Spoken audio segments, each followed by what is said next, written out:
Welcome to recipes in my way. இன்றைக்கி நம்ம அருமையான சுவையில் பிரேக்ஃபாஸ்ட்டு டின்னர் ரெண்டுக்கும் பொருத்தமான ஒரு ரெசிபி தான் செய்ய போகிறோம். ரொம்ப சுலபமாக புதுமையான இந்த ரெசிப்பியை எப்படி செய்கிறது, இதுக்கு தேவையான பொருட்கள் என்ன பார்க்கலாம் வாங்க.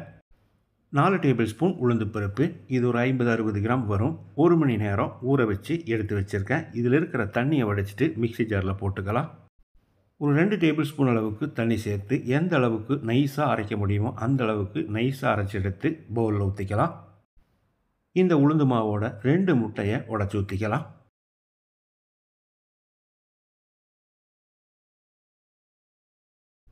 இதோட ஒரு பெரிய வெங்காயம் பொடியாக நறுக்கினது, 2 பச்சை மிளகாய் பொடியாக நறுக்கினது,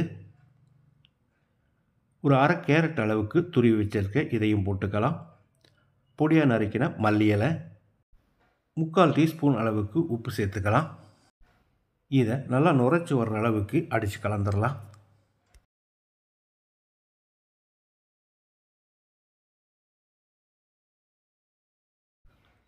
தோசைக்கல்லில் கொஞ்சமாக எண்ணெய் ஊற்றி அதில் ஒரு 1.25 கரண்டி அளவுக்கு மாவு ஊற்றிக்கலாம். ரொம்ப பரப்பி விடாமல் ஊத்தாப்ப சைஸுக்கு பரப்பி விட்டால் மட்டும் போதும். அப்போ தான் மிருதுவாகவும் இருக்கும், டேஸ்ட்டாகவும் இருக்கும். தேவையான அளவுக்கு எண்ணெய் ஊற்றிக்கலாம்.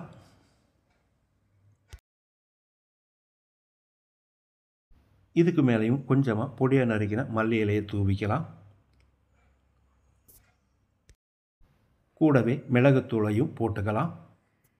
இது ரொம்ப நேரம் வேக வேண்டியதில்லை, ஒரு 30-40 செகண்ட் வெந்தால் மட்டும் போதும். இப்போ இதை திருப்பி போட்டுடலாம்.